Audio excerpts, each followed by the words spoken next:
భగవద్గీత మొదటి అధ్యాయం. అర్జున విషాదయోగం. ధృతరాష్ట్ర ఉవాచ ధర్మక్షేత్రే కురుక్షేత్రే సమవేతాయుత్సవః మామకాః పాండవాశ్చైవ కిమకుర్వత సంజయ. ఓ సంజయ, ఈ ధర్మక్షేత్రమైన కురుక్షేత్రమునందు యుద్ధము చేయవలనని కోరిక బలంగా కలిగిన వాళ్ళు అయిన నా కుమారులు మరియు నా తమ్ముడు పాండురాజు కుమారులు ఏమి చేస్తున్నారు? వివరంగా చెప్పు అని ధృతరాష్ట్రుడు సంజయుని అడగడంతో గీతాశాస్త్రము ప్రారంభమవుతుంది. వ్యాసుల వారు భగవద్గీతను ధర్మ అనే పదంతో మొదలుపెట్టారు. ధర్మము అందరూ ఆచరించవలసినది. ధర్మాచరణము అందరికీ అత్యంత ఆవశ్యకము. ధర్మం రక్షింపబడిన నాడు ఆ ధర్మం మనలను రక్షిస్తుంది. అందుకే ధర్మో రక్షతి రక్షితః అని ఆర్యోక్తి. గీతలో కృష్ణ పరమాత్మ ధర్మ సంస్థాపనార్థాయ సంభవామి యుగే యుగే అని ఉద్ఘాటించారు. ధర్మమును స్థాపించడానికి ప్రతి యుగంలో నేను జన్మిస్తాను అని చెప్పారు. కాబట్టి ధర్మము మానవాళికి అత్యంత ముఖ్యమైన సంపద. అందుకే ఈ భరత భూమి ధర్మక్షేత్రమై విలసిల్లింది. అటువంటి భరత భూమిలో కురుక్షేత్రము ఉంది. కురు మహారాజు పేరిట కురువంశము వర్ధిల్లింది. ఆ కురు మహారాజు యజ్ఞం చేయడానికి ఆ క్షేత్రమును దున్ని చదును చేశాడు. అందుకని ఈ ప్రదేశమునకు కురుక్షేత్రము అని పేరు వచ్చింది అని చెబుతారు. క్షత్రియ కులమును సమూలంగా నిర్మూలించిన పరశురాముడు వారి రక్తముతో ఇక్కడే తన తండ్రికి తర్పణము విడిచాడని, ఆ క్షత్రియుల రక్తం 5 పాయలుగా పారిందని, దాని పేరే శమంతక పంచకము అని, అది ఈ కురుక్షేత్రములో ఉందని చెబుతారు. అటువంటి కురుక్షేత్రములో పాండవులు కౌరవులు రాజ్యం కోసం యుద్ధం చేయడానికి సన్నద్ధులయ్యారు. ఈ శ్లోకం ధృతరాష్ట్రుడు సంజయుని అడగడంతో మొదలవుతుంది. ధృతరాష్ట్రుడు అంటే రాష్ట్రమును ధరించినవాడు, అంటే కురు సామ్రాజ్యమునకు రాజు. ఈ కురు సామ్రాజ్యము ధృతరాష్ట్రుడు సంపాదించలేదు, అది అతని పిత్రార్జితము. సమ్యక్ జయతి సంజయ అని అంటారు. అంటే ఇంద్రియములను మనసును జయించినవాడు, నువ్వు నేను అనే భేదబుద్ధి లేనివాడు, ఉన్నది ఉన్నట్టు చెప్పగలిగిన ధైర్యశాలి, వ్యాసుని అనుగ్రహము పొందినవాడు. అందుకే సంజయునికి శ్రీకృష్ణుని ముఖత గీతను వినే మహద్భాగ్యం కలిగింది. విశ్వరూప దర్శనమును పొందగలిగాడు. కురుక్షేత్రము అంటే కురురాజుల యొక్క ఆధీనంలో ఉన్న విశాలమైన కురుభూమి. అక్కడ ఎంతోమంది మునులు ఋషులు తమ ఆశ్రమాలు నిర్మించుకొని తపస్సు చేసుకుంటున్నారు. పూర్వము బ్రహ్మగారు, ఇంద్రుడు, అగ్ని ఇక్కడ తపస్సు చేశారని కురువంశ మూల పురుషుడైన కురుమహారాజు ఈ ప్రదేశములో ఎన్నో ధర్మకార్యాలు చేశాడని ప్రతీతి. ప్రస్తుతం ఇది పంజాబ్ రాష్ట్రంలో ఉంది. ఇప్పుడు పాండవులు కౌరవులు వారి మిత్రపక్షరాజులు అందరూ కలిసి యుద్ధం చేయడానికి ధర్మక్షేత్రమైన కురుక్షేత్రంలో సిద్ధమయ్యారు. వారి సైన్యములు అంతా కలిపి 18 అక్షౌహిణులు. ఒక అక్షౌహిణి అంటే 21,870 రథములు, 21,870 ఏనుగులు, 65,610 గుర్రములు, 109,350 సైనికులు. వీరంతా కలిసి ఒక అక్షౌహిణి అంటారు. ఇటువంటి అక్షౌహిణులు పాండవుల పక్షాన 7, కౌరవుల పక్షాన 11 నిలిచి ఉన్నాయి. మరి ఇన్ని లక్షల మంది యుద్ధం చేయాలంటే విశాలమైన భూమి కావాలి కదా. దాని కొరకు ఈ కురుభూమిని ఎన్నుకున్నారు. అప్పటి వరకు హోమధూమముతోనూ వేదఘోషలతోనూ పర్ణకుటీరములతోనూ శోభిల్లిన కురుభూమి యుద్ధఘోషలతో, ఆయుధ విన్యాసాలతో, అస్త్రశస్త్ర ప్రయోగాలతో, సైనికుల అరుపులతో కురుక్షేత్రంగా మారిపోయింది. మన శరీరం కూడా ఒక కురుక్షేత్రమే. అందులో మంచి ఆలోచనలు పాండవుల సైన్యం అయితే, దుర్మార్గముతో కూడిన ఆలోచనలు కౌరవ సేనలు. వాటి మధ్య జరిగే ఘర్షణే కురుక్షేత్ర సంగ్రామము. అసలు మనిషి పుట్టగానే అతడి లేక ఆమె మనసు నిర్మలంగా, ప్రశాంతంగా, అమాయకంగా ఉంటుంది. పెరిగి పెద్ద అయ్యే కొద్దీ ఇది నాది, అది నీది అనే స్వార్థము, నీవు వేరు నేను వేరు అనే భేదబుద్ధి, ఇది అంతా నాకే కావాలి నీకు ఇవ్వను అనే లోభత్వము, నువ్వంటే నాకు పడదు అనే ద్వేషము, నీకు అంత ఉంది నాకు ఇంతే ఉంది అనే అసూయ క్రమక్రమంగా మన మనసులను బుద్ధిని కురుక్షేత్రంగా మారుస్తాయి. ఈ మంచి చెడుల మధ్య నిత్యం ఘర్షణ జరుగుతూ ఉంటుంది. ఒక్కోసారి మంచి గెలుస్తుంది, మరోసారి చెడు గెలుస్తుంది. దానివలన సుఖము దుఃఖము ఒకదాని వెంట ఒకటి వస్తుంటాయి. ఇదే సంసారము అనే సాగరము. ఈ సాగరము నుండి బయటపడాలంటే ఒక గట్టి పడవ కావాలి. అదే భగవద్గీత. దానికి చుక్కాని పట్టేది గురువు. భగవద్గీత అనే పడవ ఎక్కి శ్రీకృష్ణుడు అనే గురువు సాయంతో ఈ సంసారము అనే సముద్రమును దాటవచ్చు. ధృతరాష్ట్రుడు పుట్టుగుడ్డి, పాండురాజు. అరణ్యములకు పోయినప్పటి నుండి తానే రాజు. అయినా రాజ్యకాంక్ష తగ్గలేదు. తన తరువాత తన కుమారులైన కౌరవులకు రాజ్యం కట్టబట్టాలనే కోరిక బలంగా ఉంది. నిజానికి పాండవులు కౌరవులు ఇద్దరూ తన కుమారులే. కానీ ధృతరాష్ట్రుని భేదబుద్ధి వారిని సమానంగా చూడనివ్వదు. అందుకే నా వాళ్ళు పాండవులు ఏమి చేస్తున్నారు అనే భేద బుద్ధి చూపించాడు. ధృతరాష్ట్రుడు అడిగిన ప్రశ్నకు సంజయుడు ఈ విధంగా సమాధానం చెప్పాడు. సంజయ ఉవాచ దృష్ట్వాతు పాండవీకనం ఊఢ్యం దుర్యోధనస్తదా ఆచార్యము పసంగమ్య రాజా వచనమబ్రవీత్.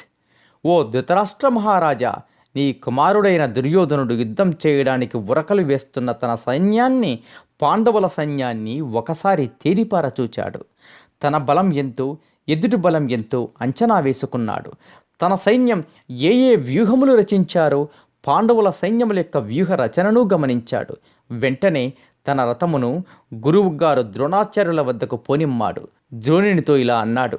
కౌరవుల సైన్యాధ్యక్షుడు భీష్ముడు యుద్ధము గురించి, అందులో అనుసరించవలసిన వ్యూహములు ప్రతివ్యూహముల గురించి చర్చించాలంటే దుర్యోధనుడు భీష్ముని వద్దకు పోవాలి. కానీ కేవలం తన ఉప్పు తింటున్న కారణంగా తన పక్షాన యుద్ధం చేయడానికి వచ్చిన ద్రోణాచార్యుల వద్దకు ఎందుకు వెళ్ళాడు? భీష్ముని మీద నమ్మకం లేదా? భీష్ముడు పాండవులు తన మనుముల అనే మమకారంతో సరిగా యుద్ధం చేయడు అనే సందేహం కలిగిందా? లేక భీష్ముడి కంటే ఆచార్య ద్రోణుడు పరాక్రమవంతుడా? ఇది అందరి మనసులో తొలిచే ప్రశ్న. ఇక్కడ మరొక విశేషం కూడా ఉంది. పాండవులు నా మనుమలు, నేను పాండవులను తప్ప అందరినీ చంపుతాను అని ఇదివరకే ప్రకటించాడు భీష్ముడు. ద్రోణుడికి అటువంటి నియమం లేదు. ఎందుకంటే ద్రోణుడికి అందరూ శిష్యులే, ఎవరి మీద అధిక ప్రేమ లేదు. కాకపోతే అర్జునుడు అంటే ప్రత్యేకమైన అభిమానం, అంతవరకే. ఆ కారణం చేత ద్రోణుని పాండవుల మీదకు రెచ్చగొడదామని వెళ్ళి ఉండవచ్చు. దుర్యోధనుడిది కుటిల బుద్ధి. ఎప్పుడూ సక్రమంగా ఆలోచించడు, వక్రంగానే ఆలోచిస్తాడు. పాండవుల సైన్యాధ్యక్షుడు దుష్టద్యుమ్నుడు. అతడు పాండవుల భార్య ద్రౌపదికి అన్నగారు. అతడి తండ్రి ద్రుపదుడు ద్రోణాచార్యుని అవమానపరిచాడు. దానికి అర్జునుడి ద్వారా ప్రతీకారం తీర్చుకున్నాడు ద్రోణుడు. ద్రోణుని చంపే కుమారుడు కావాలని తపస్సు చేశాడు ద్రుపదుడు. దాని ఫలితంగా దుష్టద్యుమ్నుడు అగ్నిలోనుండి జన్మించాడు. కాబట్టి దుష్టద్యుమ్నుడు కేవలం ద్రోణుని చంపడానికే పుట్టాడు అన్నది అందరికీ తెలుసు.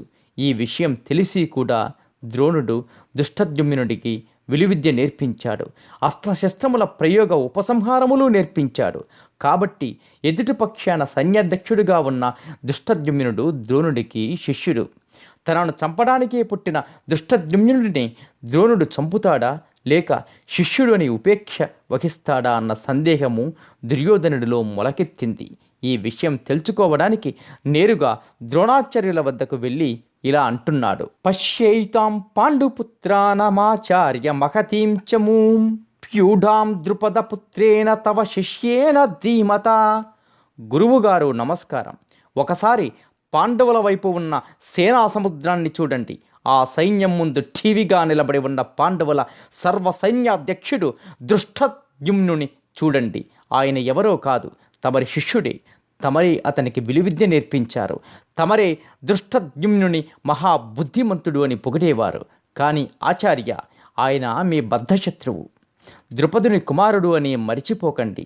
మీరు తనకు చేసిన అవమానాన్ని భరించలేక కేవలం మిమ్ములను చంపడానికే తపస్సు చేసి ధృష్టద్యుమ్నుని కుమారుడిగా పొందాడు. ధృష్టద్యుమ్నుడు మీ శిష్యుడు, బుద్ధిమంతుడు. అని ఉపేక్ష చేస్తారో, మీ బద్ధశత్రువు ద్రుపదుని కుమారుడని, మిమ్మల్ని చంపడానికే పుట్టాడని అతని పట్ల కఠినంగా వ్యవహరిస్తారో, మీ ఇష్టం అనే అర్థం వచ్చేట్లుగా నర్మగర్భంగా మాట్లాడాడు దుర్యోధనుడు.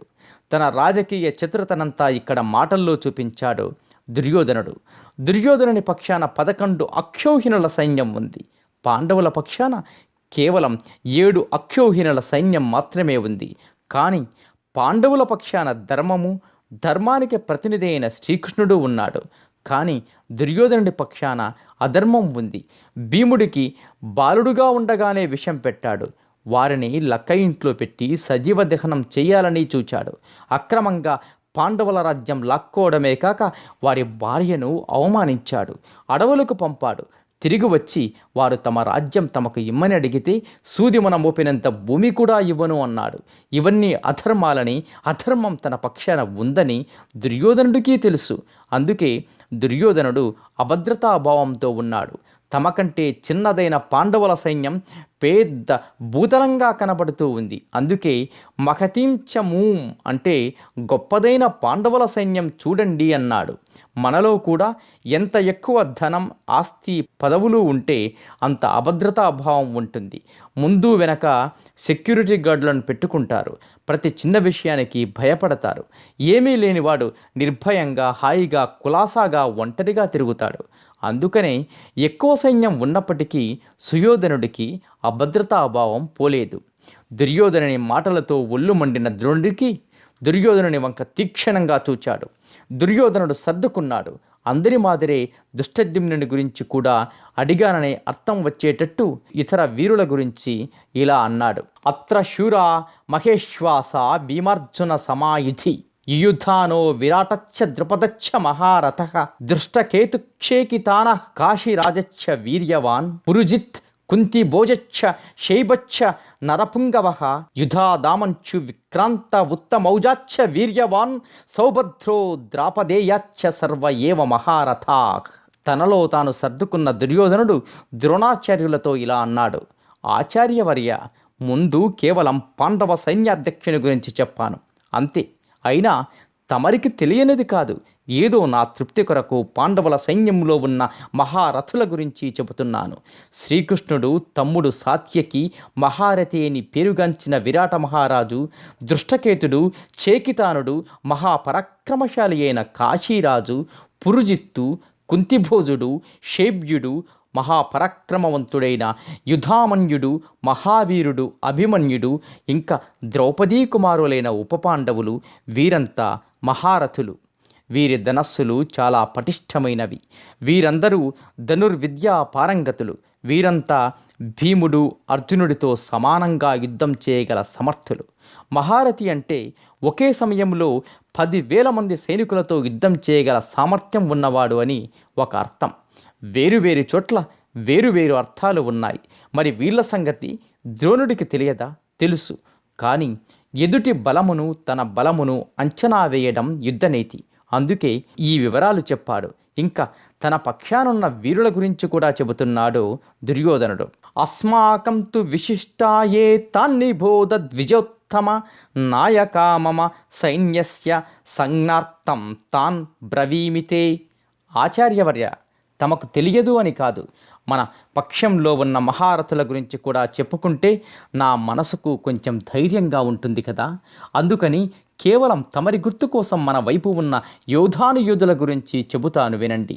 ఈ శ్లోకంలో ద్విజోత్తమ అని గురువుగారు ద్రోణాచార్యుని సంబోధించాడు దుర్యోధనుడు. ద్విజోత్తమ అంటే బ్రాహ్మణోత్తమ అని అర్థం. బ్రాహ్మణుడు గురువుగా తన శిష్యులకు సమస్త విద్యలు నేర్పవచ్చు. విద్య అంటే ధనుర్విద్య, యుద్ధ విద్య కూడా వస్తాయి. కాబట్టి యుద్ధ విద్యలు బ్రాహ్మణుడు నేర్పవచ్చు, కానీ యుద్ధం చేయకూడదు. ఎందుకంటే యుద్ధం హింసతో కూడుకున్నది. బ్రాహ్మణుడికి హింస చేయడం ధర్మం కాదు. అందుకని వ్యాసుల వారు ఎత్తిపుడుపుగా ఈ పదం వాడి ఉండవచ్చు, కానీ దుర్యోధనుడికి ఆ భావన ఉన్నట్టు కనిపించదు. భవాన్ భీష్మచ్చ కర్ణచ్చ కృపచ్చ సమితింజయ అశ్వత్థామ వికర్ణచ్చ సౌమదత్తిస్థ తథైవ చ అన్యే చ బహవశూర మదర్త్యక్త జీవితా నానాశస్త్ర ప్రహరణా సర్వే యుద్ధ విశారదా. గురువర్య, మా పక్షాన తమరు ఉన్నారు, ఇంకా మాకేం భయం. అదీ కాకుండా పితామహులు భీష్ముల వారు, మహారథి కర్ణుడు, అపజయం అంటే ఏమిటో ఎరుగని కృపాచార్యులు, తమరి కుమారుడు అశ్వత్థామ, వికర్ణుడు, సోమదత్తుడు వీళ్ళంతా మన పక్షాన ఉన్నారు. ఆచార్య, వీళ్ళే కాదు, ఇంకా ఎంతోమంది వీరులు శూరులు నా కోసం తమ ప్రాణాలు ఇవ్వడానికి సిద్ధంగా ఉన్నారు. నా గురించి, నా గెలుపు గురించి తమ ప్రాణాలు పణంగా పెట్టి యుద్ధం చేయడానికి ఎంతోమంది యుద్ధ విద్యలో నైపుణ్యం కలిగిన వారు, పలు రకములైన అస్త్రములను శస్త్రములను ప్రయోగించడంలో నిపుణులు మన వైపు యుద్ధం చేయడానికి ఉరకలు వేస్తున్నారు అని ధీమా వ్యక్తం చేశాడు దుర్యోధనుడు. ఇక్కడ ఒక విషయం మనం గమనించాలి. ఎంతోమంది వీరులు పరాక్రమవంతులు నా కోసం యుద్ధం చేయడానికి వచ్చారు అంటే బాగుండేదేమో, కానీ దుర్యోధనుని నోటి నుండి వెంట వీరంతా నా కోసం తమ ప్రాణాలను విడుస్తారు అనే మాటలు వెలువడ్డాయి. ఆఖరుకు జరిగింది అదే కదా. రాబోయే అపజయాన్ని సూచించే మాటలు దుర్యోధనుని నోటి వెంట రావడం దైవ సంకల్పంగానే భావించాలి. నీలో నీకు నమ్మకము కలిగినప్పుడే నీవు దేవుడిని నమ్మగలవు. శతం జీవ శరదో వర్ధమాన, శతం హేమంతాన్ శతం వసంతాన్. 100 శరత్తులు, 100 హేమంతాలు, 100 వసంతాలు వర్ధిల్లుతూ జీవించండి. ఇట్లు బీవీఎస్.